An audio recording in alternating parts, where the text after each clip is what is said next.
Hi, my name is Gavin Bryce. Our team chose the topic of improving time management skills among college students using the GROW model because many college students struggle to balance school, work, athletics, and personal responsibilities. Improving these skills can reduce stress, increase productivity, and help students achieve greater academic success.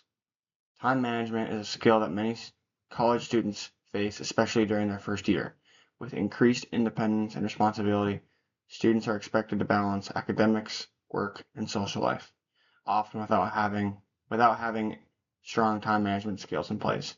This project focuses on understanding that problem and offering a simple, practical solution.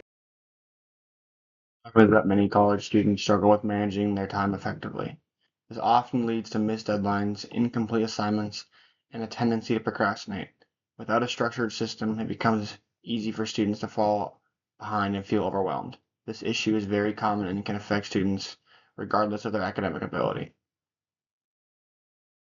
Impact of poor time management skills goes beyond academics. First, academically, students may receive lower grades or fail to complete assignments on time. Second, it can affect mental health. Poor time management can increase stress, anxiety, and burnout. And third, it impacts long-term life skills. If students don't develop time management habits now, it can affect their future careers and responsibilities. We use the GROW model as our problem-solving method. The G in GROW stands for goal, which defines the desired outcome.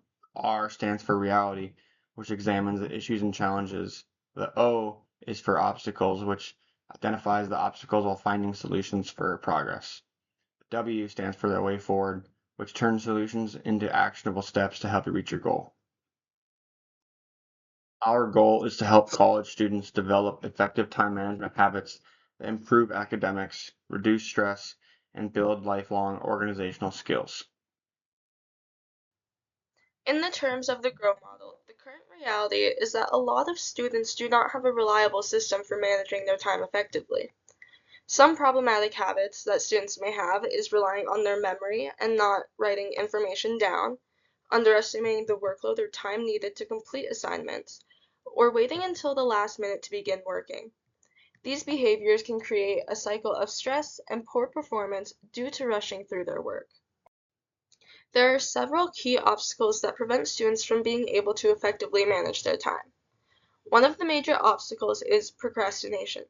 This happens when tasks feel overwhelming or unclear, reducing the motivation the student has to work on it. Another obstacle is a lack of prioritization. There are times when the student does not know which task is most important, so they don't know where to begin. Overcommitment is also common, as students attempt to balance their education, work, social life, and possibly sports. Digital distractions, such as phones and social media, also make it harder for students to focus for long periods at a time. In order to address these challenges, our team wanted to create a system that students could realistically follow. To do this, we wanted to keep it simple and easy, so we focused on a three-step system. The first step is to plan out your week. To plan your week, you should write down all of the assignments, deadlines, and commitments that you have that week in one place. You could use a planner or a calendar to do this, whether it is online or on paper. Keeping all the tasks for the week in one place will help you to stay organized, and incorporating the use of your schedule into your daily routine will help you to form a habit. So, step two in this model that we've designed is to prioritize your tasks. Now, this can seem really daunting at first, but once you do it, it makes a huge impact. So, the first thing you're going to want to do is to identify what are the most important things. What are the things that you can't not do in a day? Things like go to class or go to work, that kind of a stuff. Or maybe assignments that are due that day. You're going to want to identify those. And then you're going to want to focus on those top three. If you need to do more, that's okay, but it's better to focus on less. So if you can stick to three top tasks per day, that's going to be really helpful. And then you're also going to want to take your larger tasks and really break them down.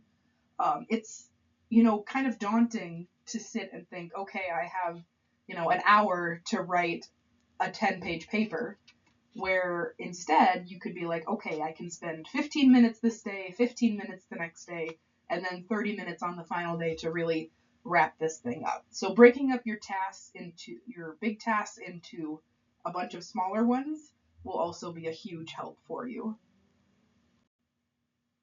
So then on step 3, we're going to do this thing called time blocking. So this is when you schedule specific study times.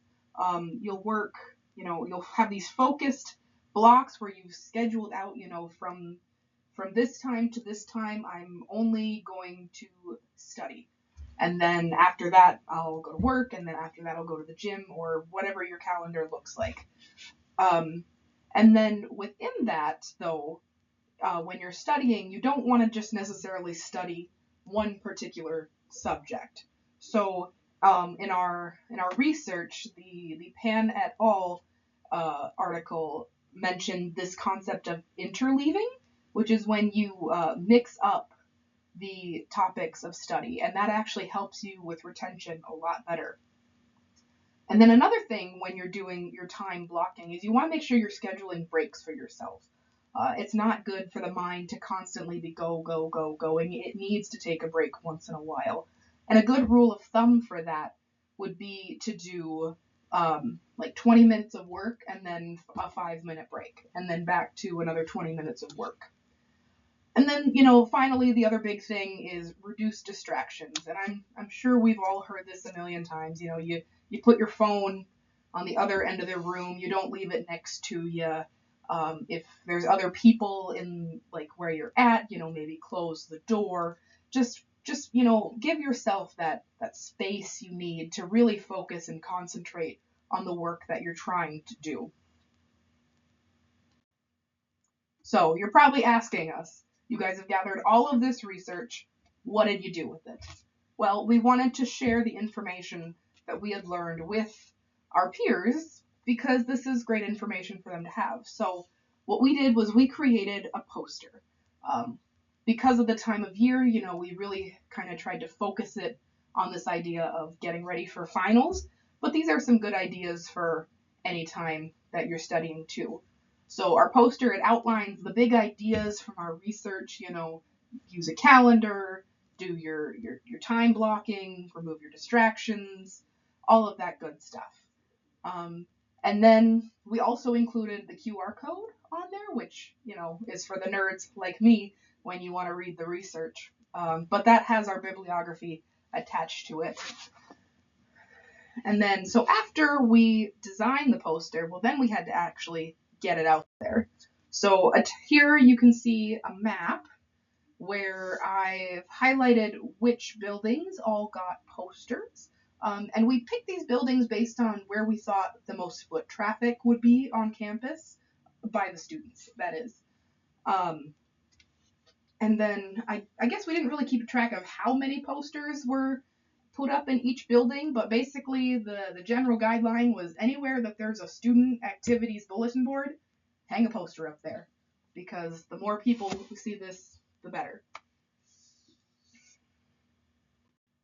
So overall, what did we learn? First, time management is essential for success. And it doesn't matter if you are a freshman or a senior or even a professor, your time management is really going to make or break you when you're trying to organize your life. And a lot of students really struggle if they don't have a system. So that was part of our motive, was we really wanted to give people the resources that they need to be successful.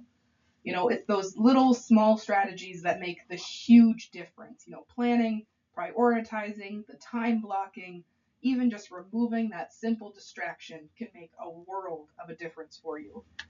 And, so really to sum this all up, it's those small changes that lead to the big outcomes. And so finally here is our total bibliography. This is all of the sources that were cited on our poster as well. And yeah, you've got a mix of research studies, but also just some tips from other universities. And so we've got a pretty good mix of sources here. And that's our project. So thank you for listening to us, and we hope you have a good end of the year.